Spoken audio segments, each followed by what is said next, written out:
윤석열 대통령이 잠시 뒤에 대국민 신년사를 발표합니다. 이번 신년사에서는 특히 따뜻한 정부 그리고 문제를 해결하는 정부를 강조할 방침인 것으로 전해졌습니다.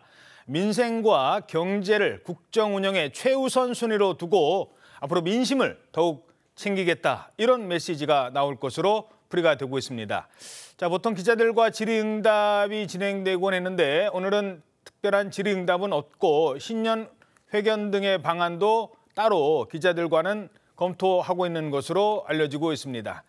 윤석열 대통령의 신년사 직접 들어보시겠습니다. 존경하는 국민 여러분, 그리고 700만 재외동포 여러분, 푸른 용의해 갑진년 새해가 밝았습니다. 새해 복 많이 받으십시오.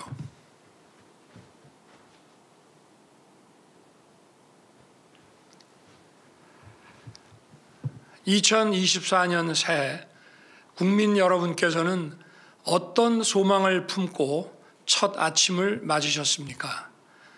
바라시는 소망은 다 다르겠지만 작년보다 나은 새해를 꿈꾸는 마음은 모두 같으리라 생각합니다.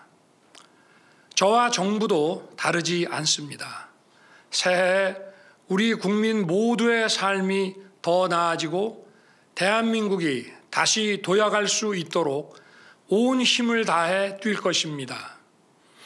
돌아보면 지난해는 무척 힘들고 어려운 1년이었습니다. 나라 안팎의 경제 환경이 어려웠고 지정학적 갈등도 계속됐습니다. 고금리, 고물가, 고유가가 우리 경제의 회복 속도를 늦추면서 민생의 어려움도 컸습니다. 국민 여러분, 얼마나 힘드셨습니까? 민생 현장에서 국민 여러분을 뵙고 고충을 직접 보고 들을 때마다 대통령으로서 무거운 책임감을 느꼈습니다.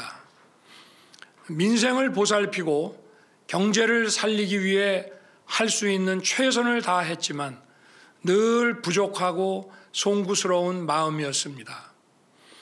하지만 이렇게 힘든 상황 속에서도 우리 국민 여러분께서는 더욱 힘을 내주셨습니다. 지난 한 해 대부분의 국가들이 높은 물가와 경기 퇴조의 스태그플레이션을 겪었습니다. 특히 특정 국가 의존도가 심했던 나라, 에너지 전환 정책에 실패한 나라, 그리고 디지털 심화 시대에 적응하지 못한 나라들의 경제가 큰 어려움을 겪었습니다. 글로벌 복합 위기 가운데에서 우리나라가 세계에서 가장 빠른 속도로 재도약의 발판을 마련할 수 있었던 것은 우리 국민과 기업인 여러분의 피땀 어린 노력 덕분이었습니다. 정부를 믿고 함께 뛰어주신 국민 여러분, 그리고 기업인 여러분께 깊이 감사드립니다. 존경하는 국민 여러분, 글로벌 복합 위기 속에서 우리 정부는 민생을 국정의 중심에 두고 모든 노력을 다해 왔습니다. 건전재정 기조를 원칙으로 삼아 재정 여력을 확보하는 한편 물가를 잡고 국가 신인도를 유지해 왔습니다. 부동산 시장이 정치와 이념이 아니라 경제 원리에 맞게 작동되도록 시장을 왜곡시키는 규제를 철폐해서 부동산 시장을 정상화시켰습니다. 특히 보유세 부담을 완화하여 국민 부담을 줄였습니다. 반도체를 비롯한 국가 전략 기술에 세계 최고 수준의 인센티브를 지원하고 법인세를 인하하여 기업의 고용과 투자 여력을 높였습니다. 15개의 국가 첨단 산업단지와 7개의 첨단 전략 산업 특화 단지를 지정했고 글로벌 스탠다드에 맞지 않는 킬러 규제도 혁파하며 산업을 육성하고 시장을 개척했습니다. 새해 2024년은 대한민국 재도약의 중대한 전환점이 될 것입니다. 무엇보다 글로벌 교역이 회복되면서 우리 경제 전반의 활력이 나아지고 수출 개선이 경기 회복과 성장을 주도할 것입니다. 물가도 지금보다 더욱 안정될 것입니다. 경제 회복의 온기가 취약계층과 사회적 약자에게 온전히 전해질 수 있도록 최선을 다하겠습니다.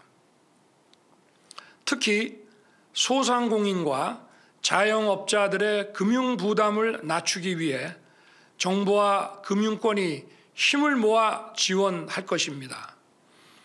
부동산 PF, 가계 부채와 같이 우리 경제를 위협할 수 있는 리스크는 지난 한 해 동안 잘 관리해 왔고 앞으로도 철저히 관리해 나갈 것입니다. 새해에는 국민들께서 새 집을 찾아 도시 외곽으로 나가지 않도록 도시 내에 주택 공급을 늘리겠습니다. 특히 재개발, 재건축 사업 절차를 원점에서 재검토하여 사업 속도를 높이고 1인 내지 2인 가구에 맞는 소형 주택 공급도 확대하겠습니다. 경제 활력을 뒷받침할 수 있도록 기업 투자를 가로막는 킬러 규제를 지속적으로 혁파하고 첨단 산업에 대한 촘촘한 지원을 통해 기업이 창의와 혁신을 마음껏 발휘할 수 있도록 할 것입니다. 경제 외교, 세일즈 외교는 바로 우리 국민의 일자리를 창출하는 일자리 외교입니다. 취임 후 지금까지 96개국 정상들과 151차례의 회담을 갖고 우리 기업과 국민이 역량을 마음껏 펼칠 수 있도록 운동장을 넓혀왔습니다. 새해에도 일자리 외교에 온 힘을 쏟겠습니다. 지난해 녹록지 않은 대외 여건 속에서도 민간의 활력을 바탕으로 시장경제 원칙과 건전재정 기조를 유지한 결과 통계 작성 이래 역대 가장 높은 고용률과 가장 낮은 실업률을 기록하였습니다. 핵심 취업 연령대인 20대 후반 청년 고용률은 지난해 1월에서 11월까지 평균 72.3%로 역대 최고 수준을 기록했습니다. 해외에서도 우리의 노력과 성과를 높이 평가하고 있습니다. 세계적인 권위를 가지고 있는 경제지 이코노미스트는 우리 경제를 종합적으로 평가하여 OECD 35개국 가운데 2위라는 성적표를 내놓았습니다. 올해를 경제적 성과와 경기 회복의 온기가 국민 여러분의 삶에 구석구석 전해지는 민생 회복의 한 해로 만들겠습니다. 정부는 출범한 이후 일관되게 이권 카르텔, 정부 보조금 부정사용, 특정 산업의 독과점 폐해 등 부정과 불법을 혁파해 왔습니다. 올해도 국민의 자유를 확대하고 후생을 증진함과 아울러 공정한 사회를 만들기 위한 노력을 멈추지 않을 것입니다. 자기들만의 이권과 이념에 기반을 둔 패거리 카르텔을 반드시 타파하겠습니다. 모든 국민이 공정한 기회를 누리도록 할 것입니다. 부패한 패거리 카르텔과 싸우지 않고는 진정 국민을 위한 개혁이 불가능하기 때문입니다. 올 한 해 정부의 개혁 노력을 지켜봐 주시고 관심과 격려를 부탁드립니다.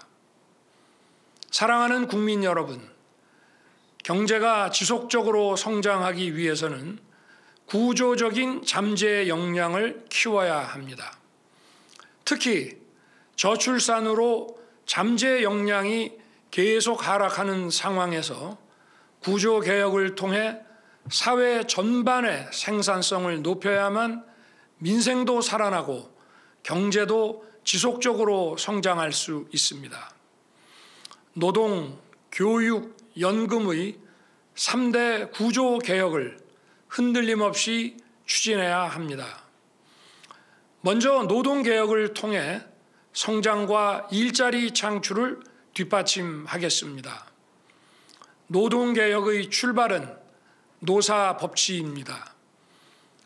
법을 지키는 노동운동은 확실하게 보장하되 불법행위는 노사를 불문하고 엄정하게 대응할 것입니다. 급속히 변화하는 산업 수요에 대응하려면 노동시장이 유연해야 합니다. 유연한 노동시장은 기업 투자를 늘리고 일자리를 더 많이 만들어냅니다. 결과적으로 노동자들은 더 풍부한 취업 기회와 더 좋은 처우를 누릴 수 있습니다.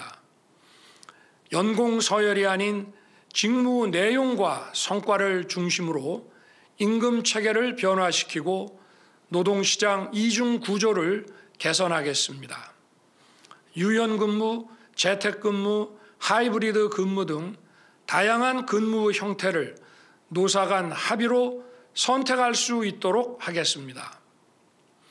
사람이 곧 미래이고 경쟁력입니다. 교육개혁은 우리의 미래를 이끌어갈 인재를 양성하고 미래 세대의 경쟁력을 높이는 일입니다. 세계 최고 수준의 교육과 돌봄을 국가가 책임지고 제공하겠습니다. 초등학교에서 아침부터 저녁까지 안심하고 아이를 맡길 수 있도록 하여 부모님의 양육과 사교육 부담을 덜어드리고 아이들은 재미있고 다채로운 교육 프로그램을 누리게 하겠습니다. 교권을 바로 세워 교육 현장을 정상화하고 공교육의 경쟁력을 높여 나가겠습니다. 학교 폭력의 처리는 교사가 아닌 별도의 전문가가 맡도록 할 것입니다. 혁신을 추구하는 대학에는 과감한 재정 지원을 함으로써 글로벌 인재를 길러낼 것입니다. 제대로 된 연금 개혁을 반드시 이루어내겠습니다. 연금 개혁은 그동안 어느 정부도 손대지 않고 방치해 왔습니다. 저는 대선 공약과 국정과제를 통해 연금 개혁의 초석을 마련하겠다고 국민께 약속드렸습니다. 그 약속을 지키기 위해 철저한 과학적 수리 분석과 여론조사 및 심층 인터뷰를 통해 방대한 데이터를 수집 정리하여 작년 10월 말 국회에 제출하였습니다. 이제 국민적 합의 도출과 국회의 선택과 결정만 남아 있습니다. 정부는 앞으로 국회의 공론화 과정에도 적극 참여하여 국민적 합의를 도출하는 데 최선을 다하겠습니다. 노동, 교육, 연금의 3대 구조개혁 못지않게 중요한 것이 저출산 문제의 해결입니다. 시간이 많이 남지 않은 만큼 우리나라 저출산의 원인과 대책에 대해 지금까지와는 다른 차원의 접근이 필요합니다. 저출산의 원인이 무엇인지 냉정하게 파악하고 실효성 있는 대책을 찾아내야 합니다. 훌륭한 교육정책, 돌봄정책, 복지정책, 주거정책, 고용정책이 저출산 문제 해결에 도움이 될 수는 있겠지만 근본적인 해법이 되지 못한다는 것은 이미 20여 년 이상의 경험으로 우리 모두 잘 알고 있습니다. 아울러 저출산의 원인으로 지적되고 있는 우리 사회의 불필요한 과잉 경쟁을 개선하는 것이 매우 중요합니다. 이를 위해 우리 정부의 중요한 국정 목표인 지방균형발전 정책을 확실하게 추진해 나가겠습니다. 존경하는 국민 여러분, 정부는 출범 이후 우리 외교의 중심축인 한미 동맹을 완전히 복원하여 글로벌 포괄 전략 동맹으로 확장시켰습니다. 방치된 한일 관계를 정상화하고 한일 셔틀 외교를 12년 만에 재개했습니다. 이를 발판으로 캠프 데이비드에서 한미일 3국 협력 체계를 구축하여 인태 지역의 평화와 번영을 주도해 나가고 있습니다. 한미 워싱턴 선언에 따라 핵 협의 그룹을 신설하고 핵 기반의 한미 군사 동맹을 새롭게 구축하였습니다.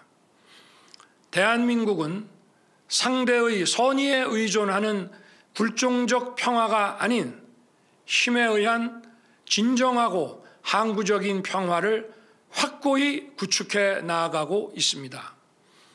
튼튼한 안보로 자유로운 경제활동과 걱정 없는 일상을 뒷받침하겠습니다. 북한의 핵미사일 위협에 대비해 한국형 삼축 체계를 더욱 강력히 구축하는 데 속도를 낼 것입니다. 올해 상반기까지 증강된 한미 확장 억제 체제를 완성하여 북한의 핵미사일 위협을 원천 봉쇄할 것입니다. 우리 군을 인공지능과 유무인 복합 전투 체계, 첨단 과학기술에 기반을 둔 과학기술 강군으로 탈바꿈시킬 것입니다. 아울러 국민이 안심할 수 있는 사이버 환경을 조성해 나가면서 북한을 포함한 다양한 사이버 위협으로부터 국가 주요 기관과 민간 핵심 시설을 빈틈없이 보호하겠습니다. 이처럼 튼튼한 안보의 기반 위에 글로벌 경제안보 네트워크를 촘촘히 구축함과 아울러 핵심 산업과 민생에 직결된 광물, 소재, 부품의 공급망 교란에 대한 대응력을 확실하게 갖추겠습니다. 정부는 출범 후 지금까지 연평균 150억 달러 이상의 방산 수출 성과를 달성하였습니다. 앞으로도 방위 산업을 국가 전략 산업으로 육성하여 수출 대상국과 품목을 다변화하고 2027년까지 대한민국을 방산 수출 4대 강국으로 도약시키겠습니다. 최근 미국의 권위 있는 정치 논평 매체는 지난 2년간 전 세계에서 대한민국만큼 국제적 역할과 위상을 드높인 나라가 없다고 평가했습니다. 특히 동북아시아의 핵심 민주주의 국가인 대한민국이 인태 지역을 넘어 대서양까지 안보, 경제, 문화에 걸쳐 주도적 역할을 수행하고 있다고 평가하였습니다. 앞으로도 우리 정부는 국제사회에서 책임과 기여를 다하는 글로벌 중추국가 비전을 실현해 나가겠습니다. 존경하는 국민 여러분, 새해를 맞으며 대통령 취임사를 다시 읽어봤습니다. 국민과의 약속을 지키기 위해 쉴 틈 없이 뛰어왔지만 해야 할 일들이 더 많습니다. 새해 더욱 새로운 각오로 온 힘을 다해 뛰겠습니다. 무엇보다 민생 현장 속으로 들어가 작은 목소리에도 귀를 기울이고 국민의 삶을 변화시키는 진정한 민생 정책을 추진하겠습니다. 모든 국정의 중심은 국민입니다. 검토만 하는 정부가 아니라 문제 해결을 위해 행동하는 정부가 될 것입니다. 우리 미래를 위해, 우리 아이들을 위해 언젠가 누군가 해야 한다면 바로 지금 제가 하겠습니다. 새해에는 국민 여러분 모두 원하시는 바를 성취하시고 저와 정부도 최선을 다해 뛰겠습니다. 감사합니다.